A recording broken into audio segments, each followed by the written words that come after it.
ezurini ekaya ligababa sizo hamba sisia ezurini ekaya ligababa ekaya ekaya ekaya ekaya ezurini ekaya ligababa ekaya ekaya ekaya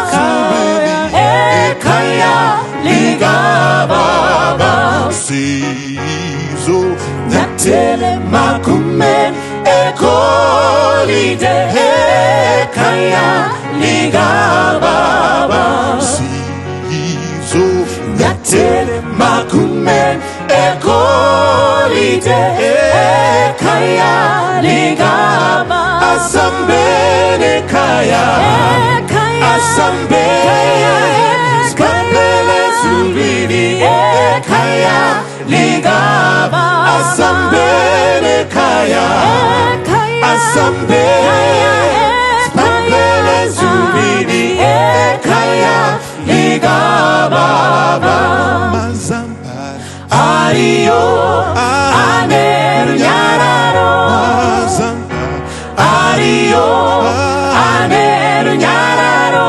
rudo rwa Yesu rwatisanganisa rudo rwa Yesu rwatisanganisa ariyo anerunyararo ariyo anerunyararo rudo rwa Yesu rwatisanganisa rudo rwa Yesu rwatisanganisa neapa zvakaita senyanza neapa zvakaita senyanza rudo rwa Yesu rwatisanganisa rudo rwa Yesu rwatisanganisa neapa zvakaita senyanza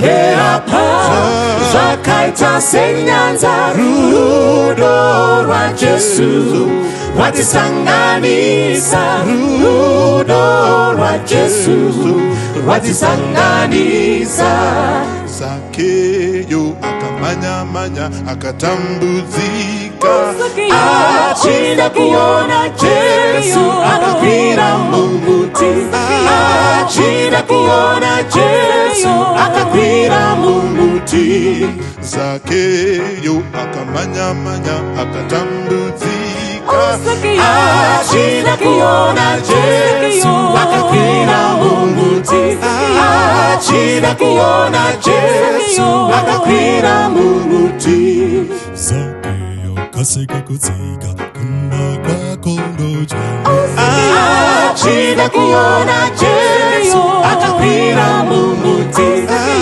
achinda kuona Yesu akakwira mumuti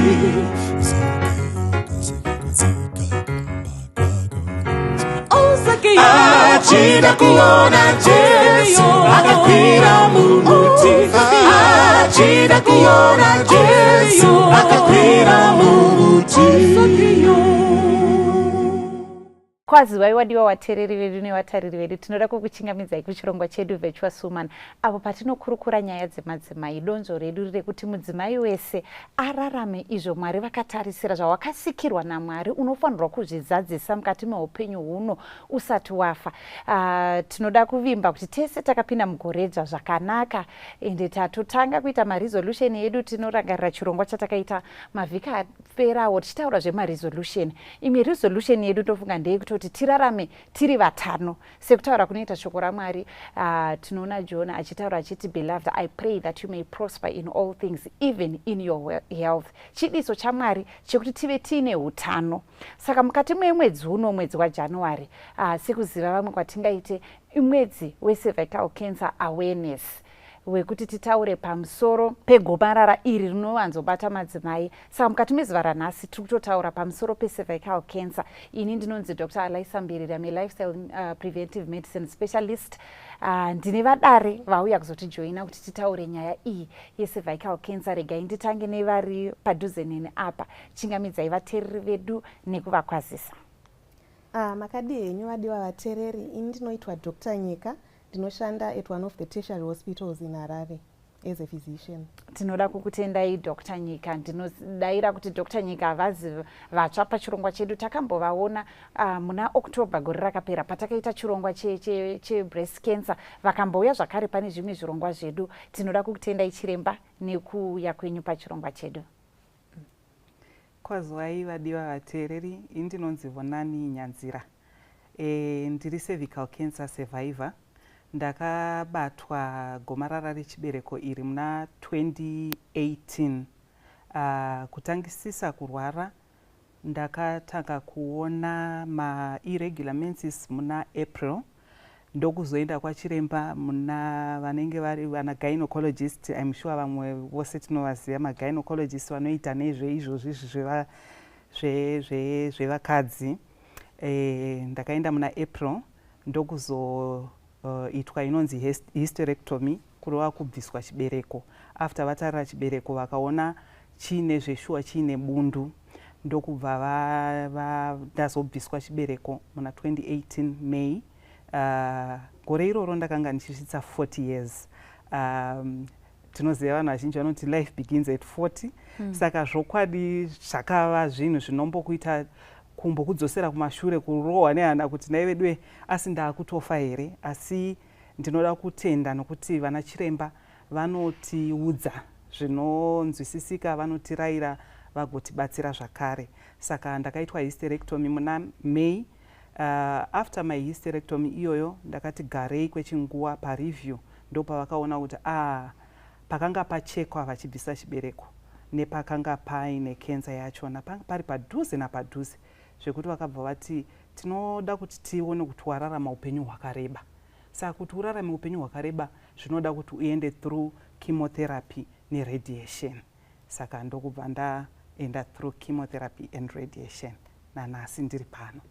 Tinoda kutenda mabva matotipa brief history yezvamakasangana nazvo pacancer iyi yamakaita. Saka muri kuti makabatwa 1 May 2018. Alright. Aiwa, tinoda kutenda tichitokuonai kudai zvinotori evidence yeupenyu. Hapana angamboziva kuti makatombopindana neizvozvo. Yes, regai tiende pane vamwe. Makadi vadiwa vateereri, ndinonzi Tandiwe Jambaya. Ndiri survivor cervical cancer. Ndakabatwa cervical cancer 2016. Ndakatanga kubuda ropa ndisisaendi kunguva. Ndabva ndazonotariswa nachiremba, vakandita matest, vakati toda kuita futi matest, ndikaitwa mamwe. Pandakazoudzwa kunzi ndozviripo, ndakapiwa counseling inini nemwana wangu who was my support structure. Takazvitambira but zvaitinetsa because unotanga uchibvunza kuti why but hazvina answer. Ndakatanga matreatments angu radiotherapy nechemotherapy. Ndakaita masessions 6 chemotherapy. Kutaura chokwadi, chemotherapy is not a walk in the park. Inorwadza. Unoluza weight. Inini ndofanira kuti handina kudonha vhudzi zvinotaurwa nevanhu vakawanda.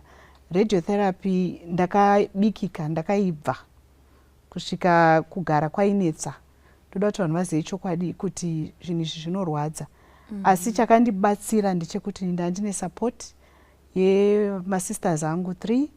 Ivo ndo vaitorwadziwa kupfuura inini but ndaitovasimbisa. And the other thing is ndandine that will to live. During that time ndakapiwa 3 months leave kubasa, but every day ndaipfuura nekuoffice because ndaitya kuti if I don't do that, ndikangonda kumba kunorara, it could be the last day. So I'll pass through the office, and that gave me the drive to live. And here I am from 2016, and I was cleared 2017. Saka zviri kuendeka. Chikuru ndechekuti vanhu we should live life to the fullest, we exercise, we are happy, we accept certain things tisingawishire kuti zviitike kune mumwe munhu. So ndo nzira yandakafamba nayo iyoyo. Yes, tinoda kukutendai. Saka from 2016 pamakangobatwa ipapo ndo pakabva toita masteps ese ndakabva ndatanga kurapwa. Thank you very much. Thank you. Saka regai titotanga pakutaura pakuti chinotombonzi cervical cancer chii. Maybe chiremba munogona kutibatsira kuti tinzwisise kuti kana chitaura kuti cervical cancer kana kuti gomarara iri rechibereko kana remuromo wechibereko handindizozoka chine chiri chii. Okay, so cervical cancer gomarara kana kuti a malignancy inotangira pamuromo wechibereko. Ine potential yekuzospreada to other regions, but origin yayo iri pamuromo wechibereko, the mouth kana kuti paopening yechibereko. Chibereko chedu chinenge chine yatinoti body of the uterus and then the cervix, that's the opening into the uterus. Ndipo panoaffecta cancer iyo yatiri kutaura nezvayo. Icancer yakakurumbira zvakadaro, especially in low and middle income countries, of which Zimbabwe is one of them.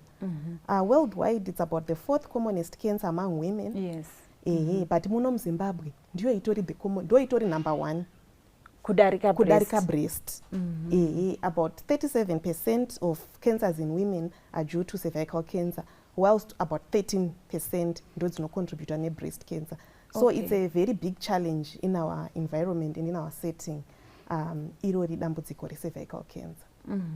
Saka zvinotoreva kuti ine prevalence sei, mungaziva kuti sei kuno tine yakawanda kudaro cervical cancer kutodarika breast cancer? Some of the risk factors are associated with cervical cancer. The big thing is human papilloma virus infection, and it's associated also commonly in people living with HIV. So here in low and middle income countries, we do have a prevalence of HIV really higher compared to other countries, high income countries. That's why the prevalence of cervical cancer is more in our settings. It can also affect people who are HIV negative, but it's also more common in those living with HIV. Alright, saka nekuda kwekuti matrends edu anenge atambenge pane patakakambokurumbira kana muSouthern Africa kana kuti muAfrica yese paHIV zvabva zvafollowa kudaro. Saka iyo human papilloma virus inenge inowanikwa nenzira dzipi kuti tiwane kubatsirana? Okay, so HPV is a sexually transmitted virus. Okay. Yes. So almost every woman, or 90%, close to 90% of women, we have been exposed to HPV. Yes, but most women can clear it within maybe 2 years of infection.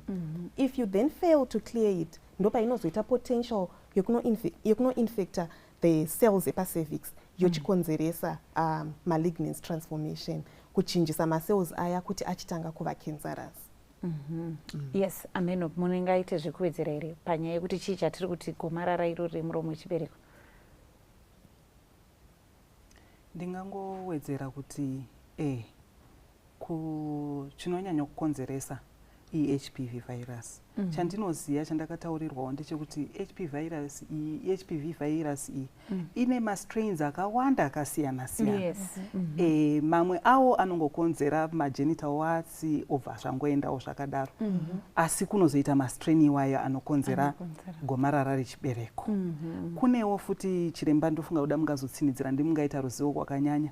Mamwe ma-risk factors anozoita kuti cervical cancer iitike zvakafanana nezvokunzi unenge uchigeza nesipo dzimwe dzisinawo kumbovhenekwa kana kudii, kana kuti unenge uchiputa fodya. Handizivi chiremba kuda vanga ngoelaborata, ndinongona kuzoenda ndiwo vanoruzivo kwakati wandei ivavo.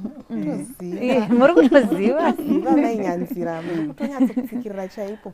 Yes, pamastrains avanga vachitaura, we may not need to remember them all, but 16 and 18 are the most virulent of the strains anokonzeresa cervical cancer. But ariko akawanda anosvika kuma 52, 59 tichienda takadaro, akatowanda mastrains achona.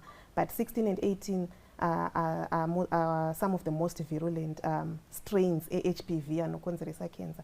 Pavataura smoking, yes, smoking is a very big risk factor for any type of cancer, including cervical cancer. Alcohol is also another of those risk factors. So sekutaura kwataita kuti HPV is sexually transmitted, it may follow kuti people who have multiple sexual partners may be at higher risk of acquiring this HPV. Or if you have a partner who has multiple partners, yes, iwewe unogona uine one partner, as partner yako ine multiple partners, it also puts you at risk of acquiring HPV. Also, people who engage in sex at an earlier age, at not early sexual debut, they are at higher risk because they acquire the virus while their cervix actively, my cells are actively dividing and transforming, so the virus then gets incorporated into their DNA and causes cancer. So delaying sexual activity may also be a sort of a protective or preventative measure as well. Yes, Tandiwe. Ndanchida kutaura kuti izvo utsanana watinoita sevanhukadzi unoda kuti tingoti tiuwedzere mbichana kuti tione kuavoida some of these things nekuti culture yedu inotaura zvekupfeka mishonga zvekudii ndo zvimwe zvacho zvokuti vanhu vari kushandisa mishonga iyoyo but havasi kunyatsodzidziswa kuti zvine marepercussions anosvika kupi. Tradition yedu chonzi unodai ukada kuzobvunzisisa kuti mbuya ndozviitirei kwanzi takagara tichingodaro. Saka maproblems iwayo anouya kana ndaane problem yakaita seya ndakasangana nayo kuti ndichidzokera kuna mbuya kuti achienda kuna chiremba ndaakudzoserwa kwandingadai ndakatanga kuenda. Ndozvandikugona kuwedzera izvozvo. Saka ibingi ishu iyoyi yekuti madzimai tinoita zvinhu zvakawandisisa. Unotoona pane umwe achitanza madzimai vanopedzera grocery vese vanhu vanotraya kuisa zvavada kuisa kunzvimbo dzisingafanirwi kuenda zvimwe zvinhu neimwe mishonga yatisingakwanisi kutomboziva kuti zvii zvinobva zvatiisa panjodzi yakanyanya kudaro. Pamasymptoms apa tatobata kuti chii chatikuti cervical cancer newo marisk factors achona. Masymptoms ecervical cancer akamira sei? Regai titange nemasurvivors edu. Yes. Ndotaura zvandaka-experience. Ndakatanga kubleeda after sexual intercourse. Ndakashaya kuti ropa riri kubva kupi because at that time ndakabviswa chibereko. So ndakashama kuti chachishamiso here chaakuitika. So ndopandakabva ndaenda kuna chiremba ndabva ndaita go through the process endambotaura iya. All right. Saka imakangoona kubleeda, did you have any pain before this bleeding? Ndandisina pain yekuti ungataure. Munoziva kuti vanhu vechikadzi dzimwe pain tinoshingirira tichingoti ndezvanhasi and yet munhu unenge uchitorwara. Saka after kubleeda ikoko ndakabva ndati regai ndimbonoona chiremba. Vakati regai titarise kuti chii. Ndopa vakazoita matest tikazosvika patiri nhasi. Okay. And bleeding yakatora nguva yakareba here? Yange sina nguva yakamboreba. Pamwe zvaiitika pamwe ndaizviignore ndisingazivi kuti itori problem. But pandakazovhunduka ndikati regai ndiende, I think it was 2 weeks or so ndabva ndaenda kwachiremba. Mobva maenda kwachiremba. Okay, yes. Ini ndakaona ndaita pakati pemaperiods angu ndakableeda. Asi panguva iyoyo takanga taironga muchato womunun'una wangu. Saka ndakafunga kuti ndofunga bheki yaremerwawo nekuda kwekumira stereki, paiva paine bridal shower. Saka unenge uchingofunga kuti ndofunga danda neta stereki. Ndopandakaita irregular spotting pakati pemaperiods. And then when it happened the second time, ini ndine background yokuti ndakamboshandawo muchipatara ndiri kuadministration hangu, saka unenge uchiwawo vamwe vachitaura. Saka ndikati zvazvepira handichagoni kuti ndiignore. Ndakatotaurawo nevasikana vandaiva navo kubasa vachitondiseka kuti ine nyanzi munongotyawo chichi. Interval yanga yakamira sei from the first spotting to the second? Pakatoita zvima-weeks. Pakatoita zvima-weeks. Asi mukati mema-weeks imamo I noticed kuti ndakanga ndakuita discharge ingori liquid. It was clear, yakanga isina color and yakanga isinganwe. Zvokuti ungati it's foul smelling, zvokuti ndifunga kuti kuda ndaita siki kana kuti chii zviye asi ndaiona kuti ndinoita discharge. Yanga yakawanda than normal. Waiona kuti than normal. Saka pandakazoita the second bleeding iyo ndo yakandiita wari.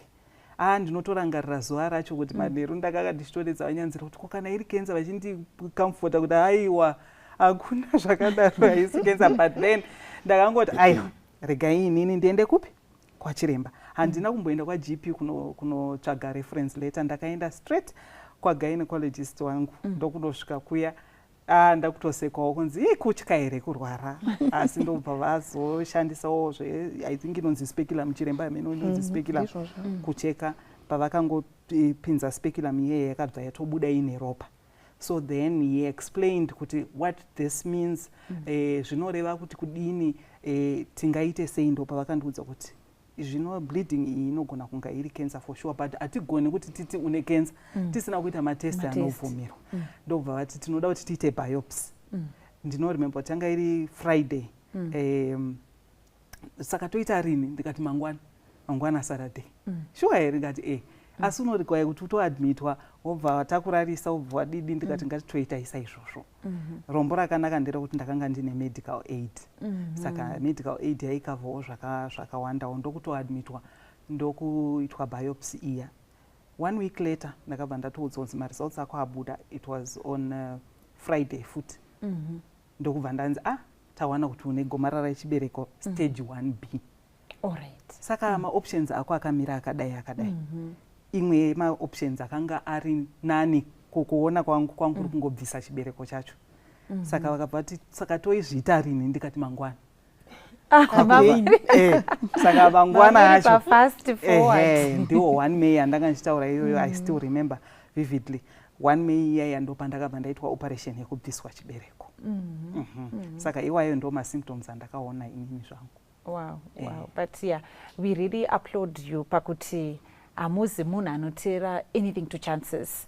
Munoziva tine madzimai ekuti munhu anobleeda agoita 2 years achibvunza kana pamawhatsapp group ndiri kubleeda, ndiri kudai, ogonyora pafacebook, ogodai achitadza kungoenda kwachiremba. Zvekuti it's very commendable kuti for you, for your second time yekungoona kuti apa ndatobleeda, mabva matongoti regai ndimhanye kunowana help. Because vanhu pavanongotanga kubleeda ipapo paanotanga unotoona ma-anomalies, but unoona munhu achizvitora ombonyarara, ombopedza mwedzi 6 imwe ozodai apa zvinhu zvichitoenderera mberi. Maybe kuna Tandi ndasina kubvunza kuti iwe pamakabatwa iri pastage papi?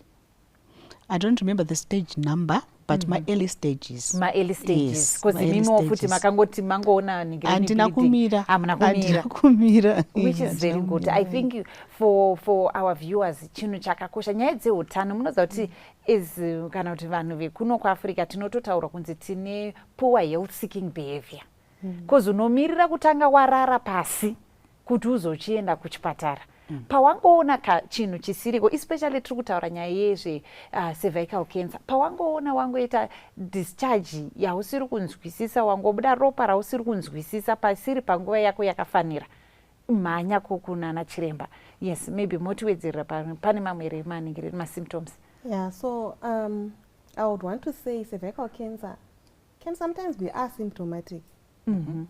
Inogona kutoadvanza isina nomboshuwa masymptoms. Which is why we encourage people to be screened. That's true. Especially ukascreen inogona kutobatwa iri ma-early stage usina kana symptom yawange watomboexhibita. And if detected early, it's one of the cancers that we can confidently say it can be cured. Yes. You can be cured of cervical cancer if it's detected early. Yes. Bleeding yavataura is another common thing which also happens in the earlier stages. Either bleeding after intercourse, kuti wasangana na baba pabonde kubva wableeda, kana kuti kubleeda pakati pema-periods. Usina kuzvitarisira kuti period rako pamwe wakatobva vhiki yapera watangazve kuspota kana kutobleeda futi zviri frank.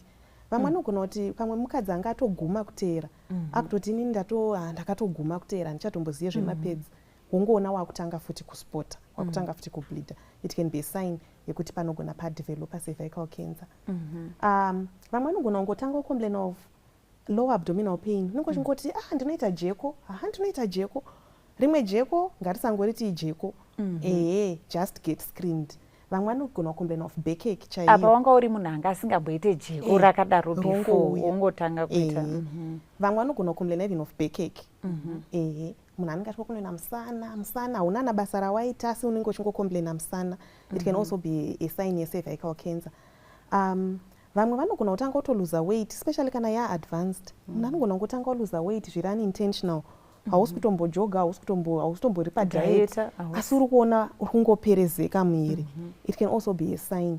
Kana zvatozoendereresa kumberi, yakuspreada in other organs, munhu anogona kutopresenta ane yellow eyes, cancer yaenda kuliver, munhu anogona kupresenta ane kudzvimba dumbu, cancer inenge yakutopararira. But one of the early common signs ndidzodzo bleeding dziri abnormal, yekuti either bleeding between periods, bleeding after intercourse, post-menopausal bleeding, uchifunga kuti wange waguma.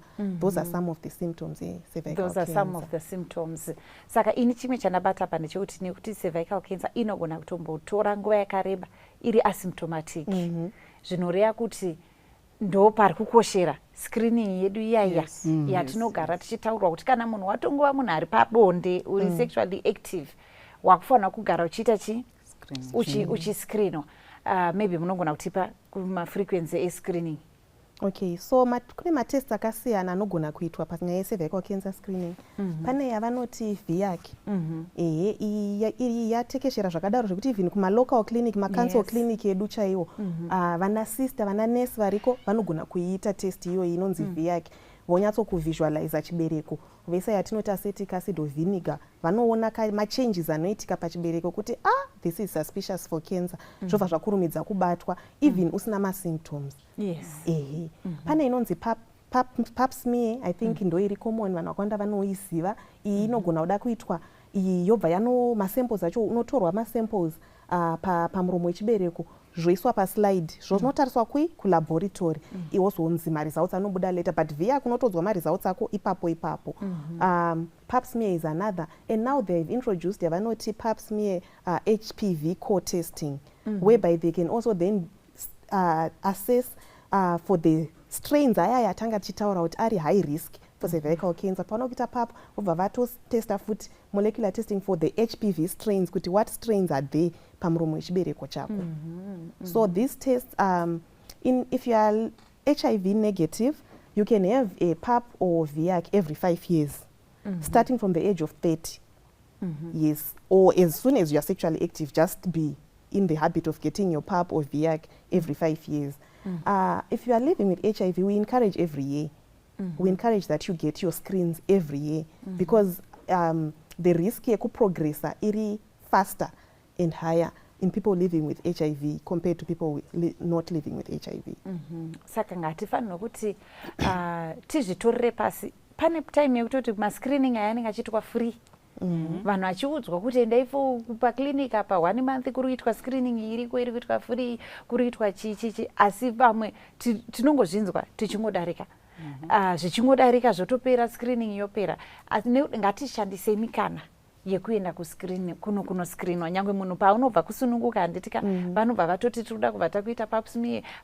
Zvese izvozvo mikana yese painenge ichiuya ngationei kuti zvinhu izvi zvaitika. Saka maybe tatarisa kuti pamasymptoms, tochienda kuti patreatment, ndinodaira kuti mambotibatira mbijana kuti makatreatwa sei, maybe munogona kutibatsira zvakare zvakawedzera kuti treatment. Ndingangoti treatment inouya in different ways. I think nokuda kwemastage iwaya handizonyatsi kuziva hangu zvinoenderera. Asi yangu treatment yandinoziva yakauya ichinzi 6 macycles echemotherapy. Chemotherapy ndipo paunoiswa drip remushonga kuti rinorwisana nema-cancer cells or whatever zviri mumwiri izvozvo. Madrug aya anosiyana-siyana. Ndonzwa vanhu vazhinji vachizoti chemotherapy inodonhedza vhudzi zvambotaurwa naTandi. Saka depending nomushonga unoshandiswa, usually kana sekurondedzerwa kwandakaitwa nachiremba ndezvekuti kana uchitreatwawo zvinoenda kuzasuku, ikoko kuzasuku ndokungangodonhe vhudzi handiti. Kana uchitreatwawo kumusoro kuwana breast cancer, dzimwe dzenguva ndopaungadonhe vhudzi mumusoro. Ndakaona inini pandaitwa treatment dzimwe hama dzangu dzakatoti regai tivatumire mawigi. Ndakafara zvangu nemawigi, asi handina kuzashandisa, ndaiashandisa ndakuchenawo zvangu handiti. Saka treatment yangu yanga ichiti chemotherapy, ndobva ndanzi 6 cycles dzechemotherapy ne 25 cycles dzeradiation therapy. then kunezoitwa inonzi brachytherapy. Saka izvozvo zviri zvitatu ndo zvandakashandisirwa. Kutanga ndakatanga ndabviswa chibereko ndo yavanoti hysterectomy. Makatanga matobviswa chibereko. Ndabviswa chibereko ndokuzoitwa chemo, radiation nebrachytherapy. Ndokuzokliwa kwandakaita. Handizivi kuti mungada kuti titsanangure zvandainzwa here kana kuti arega tizoenda ipapa patandoda kuti tingotsanangura kuti matreatment ariko kutanga munhu abviswa chibereko akazoita chemo akazoita radiation zvichienda zvidaro. Yes Standi. Matreatments andakaitwa angofana neyaonaya. Pakuti ndakaitwa macycles 6 ndaenda once every week for chemo, then every day Monday to Friday ndaenda kuradiation. Yeah, ndo matreatments andakapiwa. Imi migarama matoti mama abviswa chibereko kudhara. Chibereko chanje bviswa zvine link to anything here? Ndaita problem yekuramba ndakaita mafibroids. Right, makaita mafibroids. Alright. Saka ndo pachakabviswa. Okay. Maybe chiremba tibatsire muno paanobviswa chibereko murume wechibereko wacho unobva wabviswa here kuti ava pavakabviswa chibereko but vakazobatwa futi cervical zvinofamba sei pakubviswa chibereko apa? Okay, so panobviswa munhu chibereko pane chinosara chatinoti chikafu. Pane vanhu vakawanda vanenge vachivhunduka kuti anzi ndabviswa chibereko saka ndichangosara ndiri gomba here, but pane yavanoita inonzi calf. So possibly that's where her cancer was, on the calf yakasara, the vaginal calf inenge yakasara. Possibly she might have had it pavakatobviswa chibereko, but I'm not sure if a uterus was sent for histology then years back ikoko. Handizivi. Because munhu anogona kutoitwa operation achingonzi mafibroids ka, asi kana chikaendeswa for histology zvotoonekwa kuti papatori necancer. Kana zvakatodaro munhu anenge achifanira kutoitwa callback early kutoti takaona kuti mamargins ako actually panga paine cancer pachibereko chatakabvisa. Wotoendeswa kuchemo radiation iyo yavari kutaura. It can happen before surgery or it can happen after surgery, the chemo radiation, depending nestage. Kana ari ma-early stages ekuti chibereko chacho chinongobvisika munhu anotongoitwa hysterectomy yake first, ndo zviri common. Asi pane zvimwe zvekuti yava mastage kuda stage 3 4 zvichidaro cancer iyaya haisisingori pamuromo wechibereko, yakuafecta even kunze kwechibereko, yakuda kutoenda even kuna ma-other organs maybe such as the bladder iri padhuze nechibereko, kana kuti kumashure uku kwatinoti kurectum. Iyoyo inenge haichato-operateki. The only option inenge yato chemo radiation yavanga vari kutaura. Brachytherapy is also another form of radiation, but kuti mabeams acho anenge achiiswa in a different way. Maybe tibatsire kuti radiation yacho chivambinge vatsanangura chemotherapy paradiation chii kana chatine chiti radiation. Okay, so radiotherapy treatment yecancer tichishandisa ma-x-ray. Tinonzwa vanhu vakawanda vachiti inopisa, munhu akatsva neradiotherapy. Sekungotorwa kwatinoitwa x-ray kana kuti CT scan ndimo maitirwo anoitwa radiotherapy.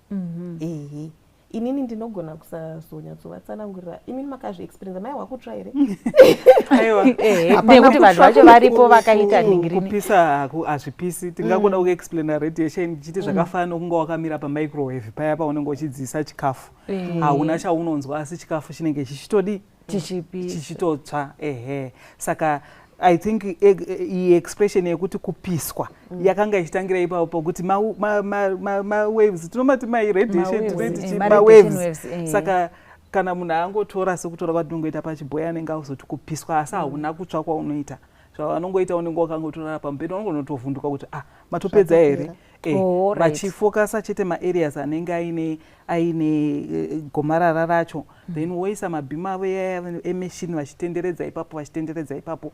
It takes less than 30 minutes I think, unenge watobuda futi wakutoenda. And zvimwe zvatinofanira kuedera ndezvekuti during the treatment kana wanga uri kuma-early stages iwaya unenge usingagwari unotoenda uchitodriva kuchemotherapy yako, ugoenda kana nekombi yako uri wega uchienda kuradiation yako. Ma-side effects anenge aripo, zvimwe unenge uchirwarawo kubikika kwako uchitaurwa natandi, asi unenge uri munhu anotofamba kana wanga uri pama-early stages. Alright. Kana muri kuti kubikika tandi wambotaura kunenge kuri kuita sei? Bhodhi yako unonzwa kuri kutika kuneta kuita sei? Because ndo zvimwe zvinoita kuti vanhu vasafarire kuenda kutreatment yekuchipatara. Inini ndakaita matreatments angu September October 2016 kwaipisa. So kunze kuri kupisa ukuri kuiswa zvauri kuiswa mumiri mako, miri unenge uchifaita handiti the heat and chi.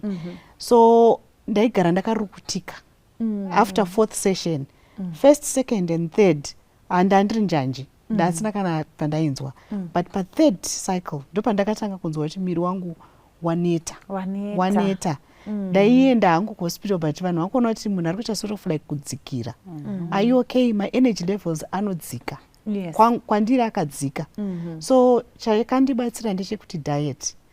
I quickly changed diet yangu and I went organic. Ndakatanga kudya all those things zvandanga ndisingadyi. Even my sisters can attest. Ndasingadyi beans all my life.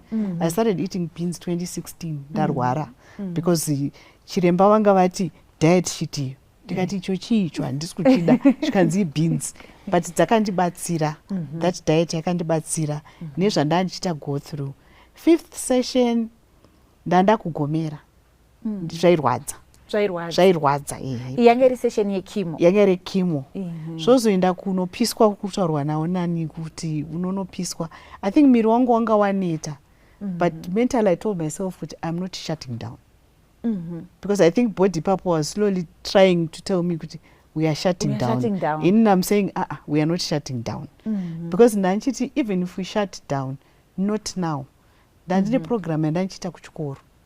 So I always used to tell my sisters that even in the kazofa, ndikufa ndagraduate. Munonyora pa tombstone kuti munhu yapedza MBA yake, but this is what she went through. So it is one of the things that pushed me not to shut down. You were looking forward to your graduation. I would take my assignments. Ndikuita chemo, I'm doing my assignments imomo hospital. Doctor wauya voti ndechi ndikati isubject echakati. This is what you're supposed to do pano pa surgery. You know, I had these ideas because I wanted to keep myself alert. And relevant. So 5th session, 6th session, I said I am done. But nanganda neta, I was tired. But I kept pushing myself. This is also what made me to be where I am today, because I said I am not going to die. I told myself, this is not the time for dying, Tandi. We are pushing. I pushed until tapedza zvese. I remember pataimboita mama session ataita patime yecovid tichitaura nevanhu vanga vaita covid vanga I think vanenge vese vaitaura this drive yekuti munhu anenge anozvipa hope iye anozvipa kuti like inini handisi kuzofa, I need to fight this. And unotoona kuti pane vamwe vekuti akangosvikawo pekuti I'm giving up, when ukatongova nespirit yekungoti ndakundikana, unogonawo kutoti body yako zvawauziudza ndo zvacho, like as a man thinketh so is he, bhaibheri rinodaro. Kana ukatongofunga kuti inini I can do this, and tichingovimba kuti Mwari vachandipa simba rekufaita, and uine a reason to fight, unotoramba uchitoona kuti you can still carry on. Yes. Ndikangowedzera kuna Tandi zvaari kutaura kuti muviri unorukutika. Chandoda kuedhera ipapo ndechekuti cervical cancer chitoriwo chirwere like any other chirwere. Kana munhu ane sugar diabetes anogona kungodzi shuga yake ikadzika pasi unodona pasi woenda mukoma. Kana munhu ane BP inogona kuenda kumalevels akakurisisa stereki obva aita stroke. Saka zvakafa nechirwere chatiri kutaura panapa. Treatment inotiremei, inotoremera muviri nokuti uri kurapwa. Ende mishonga inoshandiswa pachemotherapy, because ndofunga kuti kana tikataura kuti varairi rechishona rokuti inhuta kudhara vanhu vaiti kenza inhuta handiti chirwere chaitoita sokunonzi kuda chinongounzwa navaroi kana kuti hachina kujairika. Munhu wese ukangonzi kenza whether wataurwa yepai unenge watoita kunge wapiwa death sentence, because kudhara tainzonzi atozoudzwa kunzi ari kurarama 6 months, atozoudzwa kunzi ari kurarama 2 months. Izvozvo izvo ndo zvatinoda kuti deno zvazikanwa nevanhu kuti like any other chirwere zvinorema, asi zvazvinorema zvinoitika kuti urapiwe ugopora. Handiti mazvona. Inini ndiri kurangarira uyu wamunoona Tandi, ndingati Mwari vazomuropafadza zvizhinji. Chiremba vakangonditi uri kutya kuita chemotherapy neradiation, chirega ndikupe mumwe munhu who has gone through the process akubate ruoko. And she was there. Wow. Right through my treatment. Ndaingotexta tandinhasi ndiri kuwa manyoka anokonzera radiation because uri kuitwa radiation uri kuitwa beaming iyoyo yema-x-rays ako kudhuze nema-intestines saka you are bound to run zvekuti you are running zvekuti unofunga kuti ndakutofira pano pandakagara saka ndikati tandiwe ndofa pano and then akatondipawo advice like she's saying kuti diet unogona kuchinja even chiremba ndakavafonera vakati chidai so unoudzwa support inenge iripo I think zviripo futi ndezvekuti tiudzane support munhu angaiwane sei zvinhu zvakadaro but yeah tinoda kuti munobva mabva mandifungisa kuti kumadzimai mazuva ano unonzwa vanhu vachitaura akatanga bleeding papacho umwe achati girlfriend yemurume andiroya because vamataura zvekuti kuroyiwa ikoko unoona vanhu vachitaura unoona nyaya idzodzo dzakazara pafacebook munhu atotanga kuti murume wangu paakaita girlfriend yachakabva andiroya ndikatanga kubleeda izvo munhu uri kunonoka kuenda kunoningirina kunotsvaka treatment nekuti uri kubhelievha kuti girlfriend yandiroya ndiyazondidai kana kuti anoziva mudzimai wemurume wandiri kuda naye andiroya ndosaka ndiri kubleeda zvimwe zvese izvi unyange ukazoisa mamatheory but nanga kwachiremba unowana kuita sei unowana kubetsereka patime apa yamaitreatwa in terms of self-esteem yenyu makakwanisa sei kumaintaina kungova nepositive vibe? Wow. I think I set myself down. Okay. I'm a single mom. Ndine mwana one. And I looked at her ndikati if I don't do good for her ndikafa atosara asina vabereki. So since ndandine program yekuchikoro ndaitasa mabhuku angu I have to finish this course. I have to do this for my child. So that ndinoita role model kwaari kuti nyange zvikaoma zvikaita sei as a person you push. Right? Ndiri kupusha kudaro. Ndakaenda una dini wangu ndikati I'm not feeling well. Zvikuti naona ndikati ndaita cancer yakadai. And ndakaona face yavo yakachinja. And this is a doctor, a learned person. Vakachinja face. Ndikati doc, let me break it down for you. 1, 2, 3, 4, I'm fine. It's only that ndiri uncomfortable kugara muklas. So if you see me ndikasumuka muchilecture, please don't be offended. This is what I'm going through. No, vatora form zvikanzi ndikufila form rekuti uite defer. Ndikati no. I'm not deferring. I'm finishing course with my team, with my cohort. So, you know, he sat down with me again the other week. Wawire kuchikoro because ndaiti kubuda mota was 20 minutes because it's cooked. Because of radiotherapy ndine discomfort. So finally ndabuda, he runs to me, he wants to take my bags and I said no. I'm fine. So I kept pushing myself.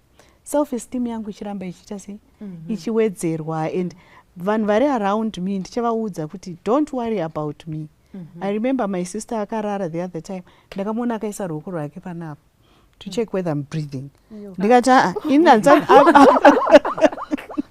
I'm very much alive, don't worry about me because I'm a light sleeper.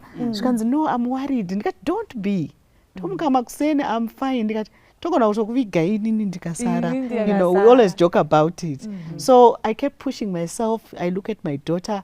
I tell myself, I am not going anywhere soon. Yes. And here I am. Wow. Yeah, you need to. I pushed myself. You really. pushed yourself. Yeah, I did. But patime ndatoedza kufunga kuti pamati mamtori nediscomfort kugara muri kubva kuradiation makuenda kuclass. Were you not supposed to rest patime iyoyo? My fear was, if I rest, I'm gone. All right. If I rest, if I slow down, I am gone. So I had to keep on moving. I had to keep on moving. Yeah. All right. Yes. For you, what helped you? What kept you alive? What kept your self-esteem with? Ini ndingangoti ndagara, generally I'm a very strong person. And mutemo wangu kumba kwangu vanhu vanotoziva kuti handikurirwi nechisingatauri. All right. Okay. Yeah. So when this happened to me, I think nokuda kwebackground yekuti ndakamboshandawo muchipatara where I used to counsel vamwe vaiuyawo vakadzi vakarohwa, vamwe vainzi nevarume vavo enda unoita chipfambi uchiuya nemari kwandiri. I used to counsel people like that. Saka because I had gone through that process yekukansela vamwe zvidzidziso futi zvatinowana kumachechi especially kuchechi kwandinopinda ini ndotoudzwa kuti you have to build people, building dreams, you know, giving people hope, maintaining relationships.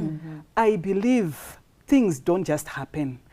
Things happen for a reason. Right now we are seated here. Then that this is cervical cancer survivor. Mungadai musina kundidana, but I'm making it. I'm changing. I'm making a difference because now I can testify with this thing. You can beat it. Yes. And I can hold hands like Tandy did with me. Kutichi, Wonani, let me hold your hand. You can beat this. And it must. So it was that will and also that strong personality. And I can do it. I can do it. Also. Ini ndakatokuona ikaka pakitchen party muchitotaura zvecervical cancer ndikatotaiwa uyu ndiye munhu wekuudza pachirongwa. Zvimwe zvakatigonesa kushare. Ndine basa ranga rakanaka chaizvo. Handiti rekuti kuti utaure kuti naive dei izvi ndo zvandiwira. Unogona kunyara. Asi I used to share with everyone. Vamwe vanogona kutonovharira namabathroom vachinyaya kuti mazvinzwa here kuti une cancer. Handiti asi ndakati kunonzi problem shared is half solved. Saka iwo ukagara nazvo mumwoyo uchiti navide zvino kuti ivo vazoenda vakanotaura kuti chii hazvina basa. Handi munoona gomarara recervical cancer sekutaura kwachiita chiremba kuti rinokonzerwa nei, vazhinji vanotonyara kuti saka ndozonzi kuda ndakaita siki saka ndozonzi pamwe ame HIV positive pamwe ndozonzi zvese izvozvo hazvina maturo. Chiripo ndechekuti wabatwa kuti uri kurwara unofanira kunodini kunorapiwa.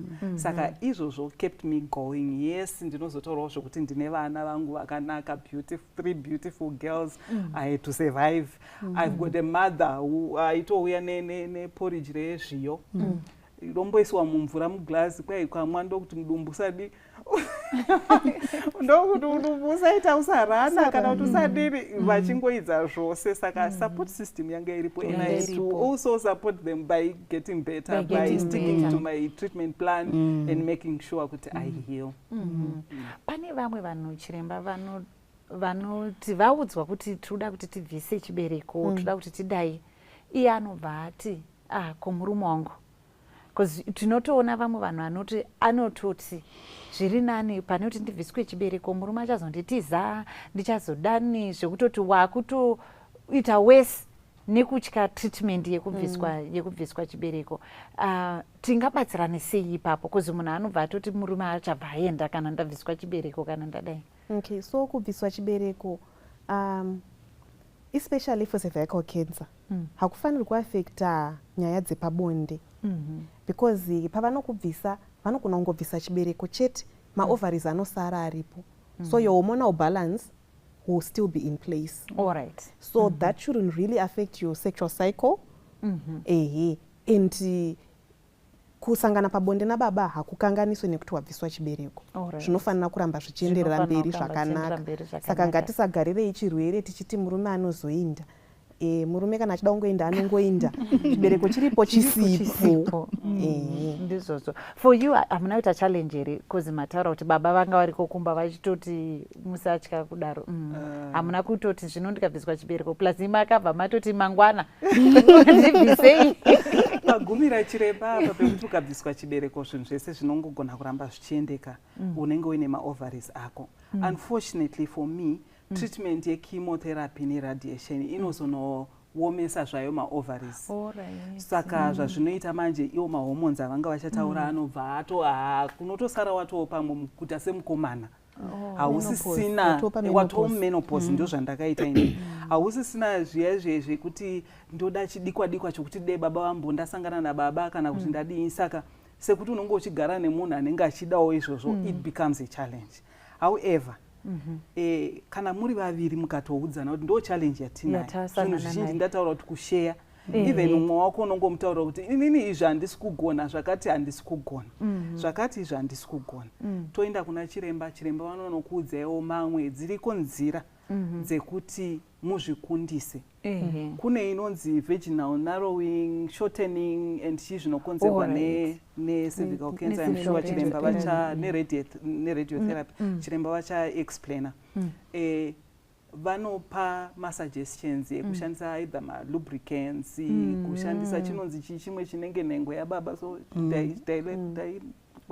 dilator ehe ini nangu handina kuzoshandisa but ndakanga ndatopiwa option iyoyo. Imwe option ndeyekungoramba muchiedza because pane narrowing wakutoita ngori Mandara unorwadziwa ehe and the shortening zvese zvinenge zvichingoita sezvinorwadza.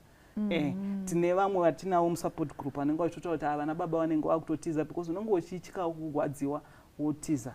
Asi ndakuudzai kuti nandikundiwe nezvisingatauri saka ndakangorambawo ndichingozama kusvika iye zvinezvi tatowo munyuturu. Alright, zvinhu zvakutofamba zvakanaka. Aiwa, tinoda kutenda because aspect iyoyoka inodzoresa vazhinji kumashure. Iwe chirwere chichiendera mberi uchiitya kuti nditi murume anozodai apa but apa pauri kutobleeda zvinotova wese than dai tangobvisa taita treatment waona kurapika towana kuenderera mberi neupenyu hwedu kuti baba vanoenda iwe unoenda kumakuvasi. Exactly.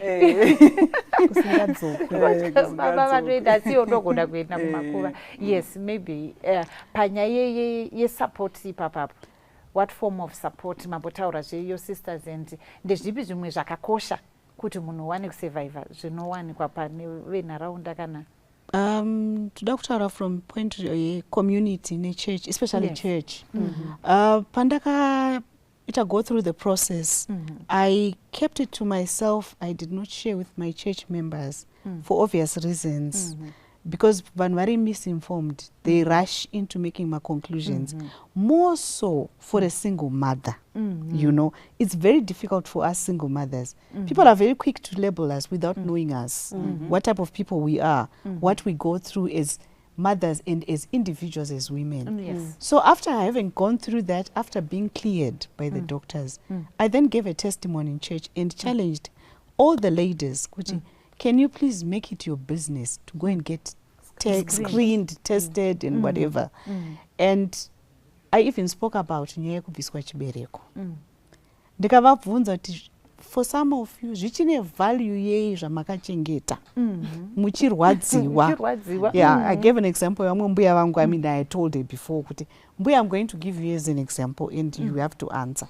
So vakati hazvina zvazvichabetsera because handichada kuita mumwe mwana, but pain handingachengete pain kuitira my other half ndiri ndiri kurwadziwa.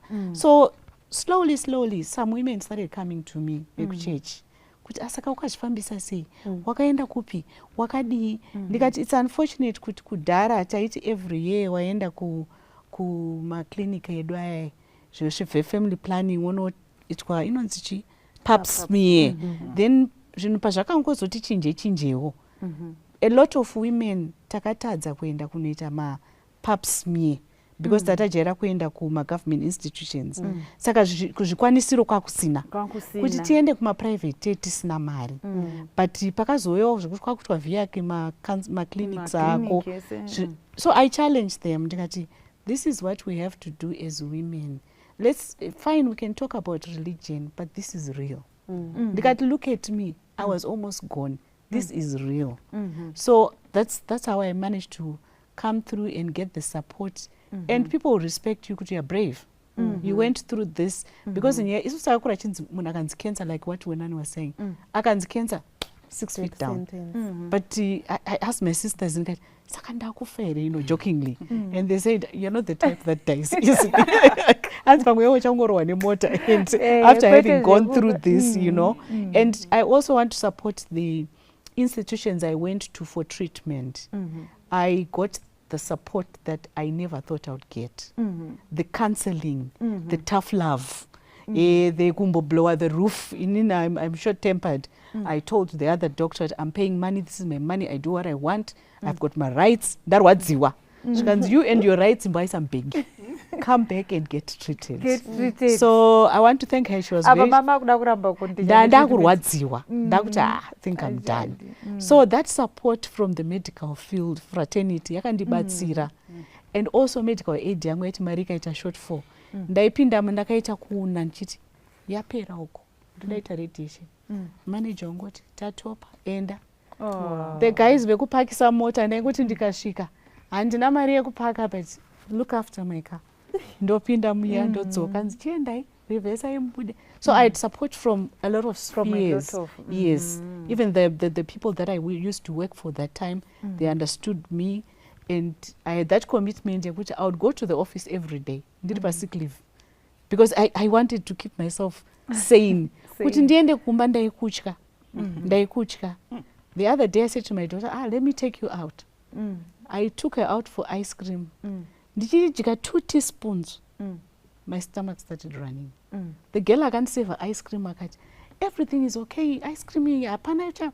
Ndikati no, ndine zvangu, don't worry. Came back, ndikaenda kumba, and then my stomach started running again. Then my sister akabva kwamrewa akapfeka hembe inside out. Afonerwa nemwana wangu. I don't know what to do with mama. She gets there, akaita iro rezviyo rataurwa nawo nani, porridge rezviyo, imwa, and a few prayers and back. So that's how I managed with that beautiful support system. Yes. Yeah. I'm glad they tolerated my nonsense. Aiwa, tinoda kutenda kuemphasize kwatiri kuita nyaya yesupport. Tinotarisa nyaya yehealing nekupora kwevanhu nechichichi, tinotoemphasize nyaya yekuti social support is an important component. Zvinongofanana netreatment yemapiritsi. Because ukashaya vanhu vari kukutsigira, vanhu vari kukusapota, zvinotokudzoserwa kumashure. Zvinoda kuti kana mumba maita urwere, ngatibatsiranei, ngationerei pamwe chete, tisataure mashoko anogodora vamwe, tisataure mashoko ekutoti murwere wacho akutofunga kuti ndofunga pano ndatomusengwa kuvanhu vandiri kugara navo pano. Ngativei as encouraging, tichibatsirana. I think izvo zvinobatsira kuti upenyu huendeke. Because ukaona kuti ndine vanhu vakaita sei vari kunditsigira, vari kufamba neni, ende ndatofarira ipapo kuti imba makarwara chiremba wenyu akakurefeyai kuti kuna Tandi, imwe avakakubatsira here handina wandakarefeiwa to, but ivo chiremba vacho ivavo aiwa vakandibatsira nestaff yavo. Vamwe vacho dzatohama dzangu, because we're still in touch up to now. Aiwa, that's good. Saka tikuti mumwedzi uno waJanuary watiri kutaura kuti icervical cancer awareness, ngati taita chirongwa chino chatadzidzisana kuti zvinofamba sei, ngatiendei kunoscreenwa, ngatitsigiranai kune vatiri kuziva vari mudambudziko iri. Maresources chaiwo anogona kunetsa. Imi semamine mamedical aid, handisi ndizosuka. Kune vamwe vasina mamedical aid vachatozouya kwatiri sehama kuti titi tibatsireiwo munhu abatwa kensa akufanira kuita chemotherapy. Zvinoda kuti tionerane pamwe chete tichibatsirana kuti mutoro wacho ureruke. Maybe patakutoconcluda, ndipei mashoko enyu ekupedzisira kuvateereri vedu, angava mashoko ekukurudzira kana amungangoda kubatsirana either nevanhu vane cervical cancer kana vari nehama dzavo dzine cervical cancer. Regai titange nachiremba. Thank you, Dr. Elisa. There's a point that I had left out. Panyaya prevention. Yes. We emphasized screening. Yes. There's also vaccination for cervical cancer. Yes. Thank you very much. Yes. So let's be receptive of this thing. Inonyanya kutoshanda muvana vanenge vasati vave sexually active, vakagara vavaccinate against HPV. Zvinovabatsira kuti vasazodevelopa cervical cancer. Nguva yedu yakukwikwidzanisa, asi hazviite kuti tivhare tisina kutaura nyaya ndatoona kuti tatatoisiya. Nekuda kwekuti unoona kuti inini semubereki ndine mwana musikana makanaka, kuti ndiedze kufunga kuti makanaka ane 11 years akainoitwa vaccine yeHPV, vabereki vazhinji vanobva kuti haizi yatolicense here yekuti mwana iyeye achabva ati ndakatoiswa vaccination ndakutogona kurara newandada nguva yandada. Ipapo tinobatsira vabereki sei, kuzi variko vatori nefiye yekuti zvamakutanga kuvaccinata vana izvi zvakureya kuti makutovakurudzira kuti chingorara pabonde zvawada nekuti wavaccinatwa. Okay, so nyaya yevaccination, it's a way to prevent. Handitika? I think nyaya yekutsikirira mavalues akanaka muvana is a separate thing that you should do, whether your child is vaccinated or not. Mwana ngaangodzidziswa to delay sexual intercourse kusvikira panguva yakafanira. Asi kunyangwe akazoita intercourse panguva yakafanira yachona asina kuvaccinatwa, ane machances akawanda ekuti akabatira HPV anogona kudevelopa cervical cancer compared kumwana akavaccinatwa. Kunyangwe akazoexposwa to HPV, it will not cause cancer in that child. So zvekurayira vana is a separate thing. Vaccination is a preventative mechanism Measure. yakatostadwa ikatoonekwa kuti inoshanda kuredusa machances ekuti vana kana vazokura vadevelope cervical cancer.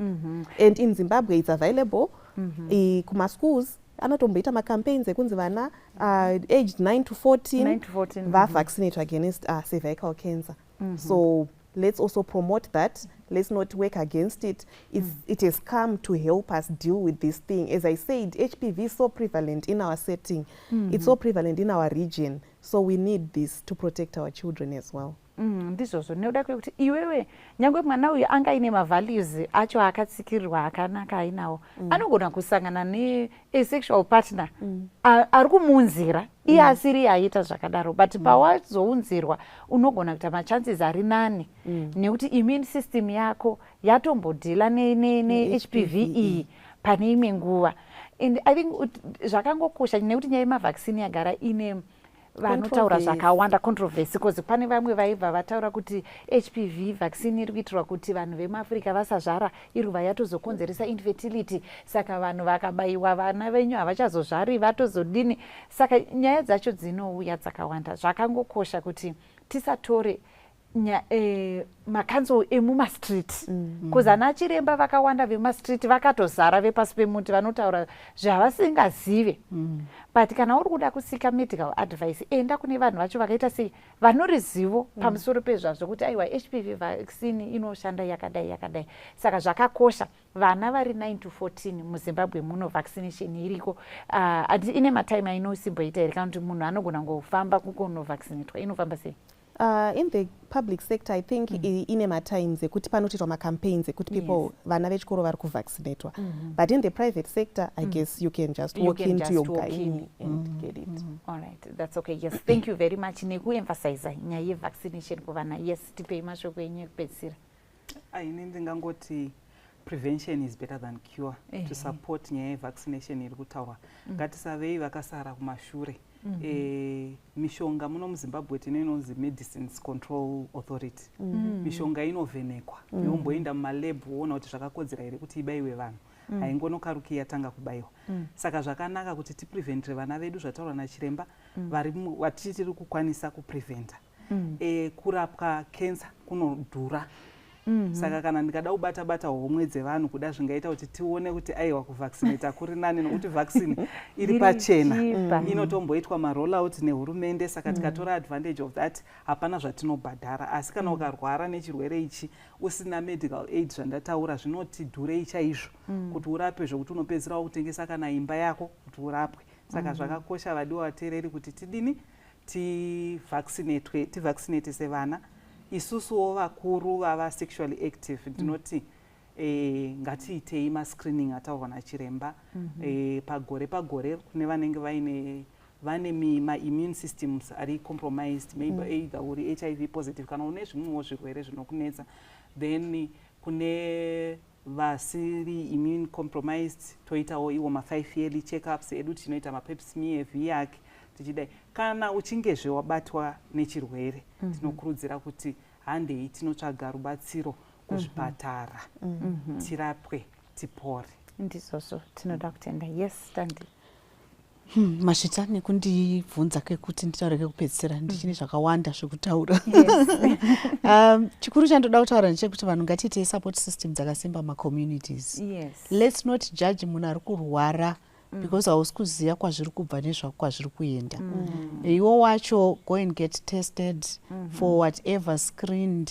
But munhu ari kurwara support that person. Mashoko anoporesa. Ini ndakaporeswa because of the support system that I had. I encourage people to support vanhu vari kurwara. Talk to them. Kungospenda 10-15 minutes uchitaura naye kana kuti ndokuklinira imumba kana kuti it really helps.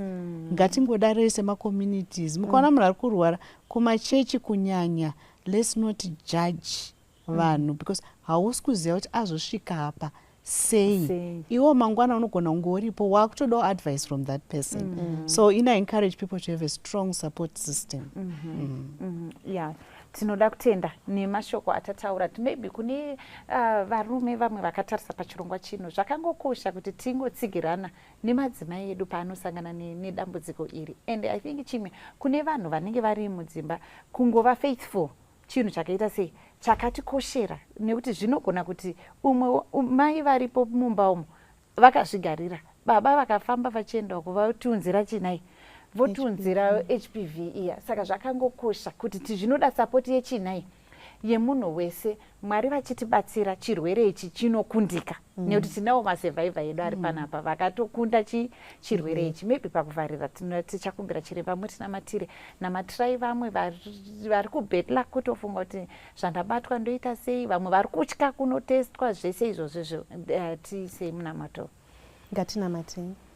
Mwari Baba vari kumusoro kudenga, toda kukutendai nenguva yamatipa yekuita share this discussion nemhuri yeZimbabwe, tichiencouragea mudzimai wese kuti akwanise kunoscreenwa dambudziko iroro recervical cancer, awane treatment early so that they can be cured. Mwari toda kunamatira vari kutya kuenda kunotestwa, vape ushingi Mwari hwekuziva kuti even ukasaziva kuti unaro dambudziko rinogona kutokura mauri usingazivi. Mugobatsira futi ava vanenge vabatwa kuti vane chirwere whether it's stage 4 or it's stage 1. Mwari munhu wese tinoziva kuti ndimi mupi weupenyu. May you give each and every woman hope. May you give each and every woman a support system. May you be our best friend and our healer. Mugotungamira vese vanenge vachizopinda through matreatments akasiyana, vachiexperience different types of side effects. Imi Mwari vapei kundiso. At the end of the day vagokwanisawo kumira vachitestifya kuti Mwari akandibatsira. Notanamata zvese chipota nemuzita raJesu. Amen. Amen.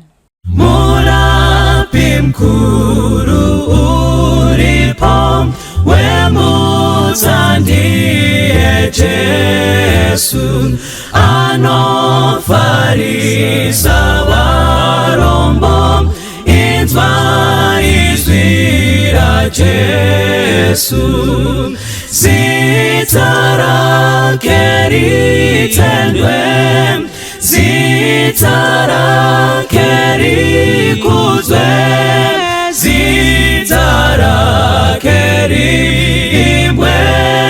Jesu nde Jesu, zvitadzo zvasunungurwa, inzwa izwi raJesu, fambanyi naye kudenga, tigereko naJesu, zita rake ritendwe, zita rake rikudzwe, zita rake riimbwe.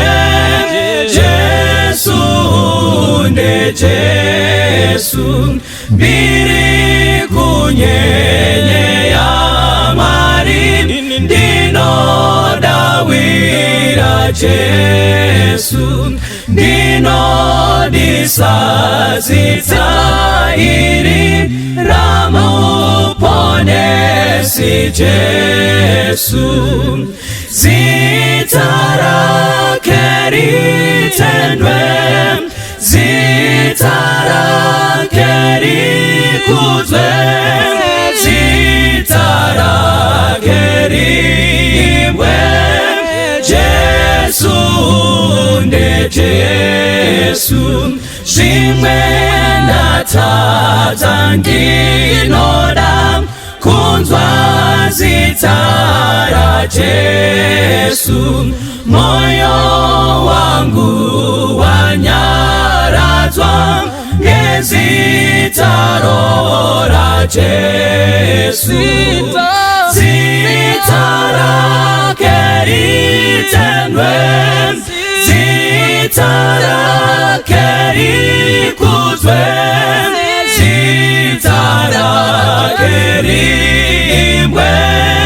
Jesu nde Jesu, apo iye achauya nembiri neupenyu, tichafara kutaura rupone Jesu, zita rake ritendwe, zita rake rikudzwe, zita rake rimwe. Jesu nde Jesu, zita rake ritendwe, zita rake rikudzwe, zita rake rimwe.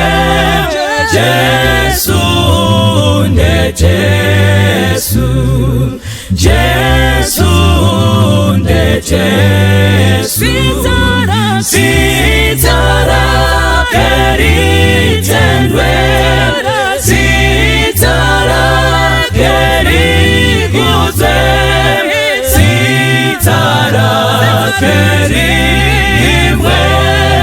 Jesu nde Jesu, Jesu nde Jesu, Jesu nde Jesu, Jesu nde Jesu.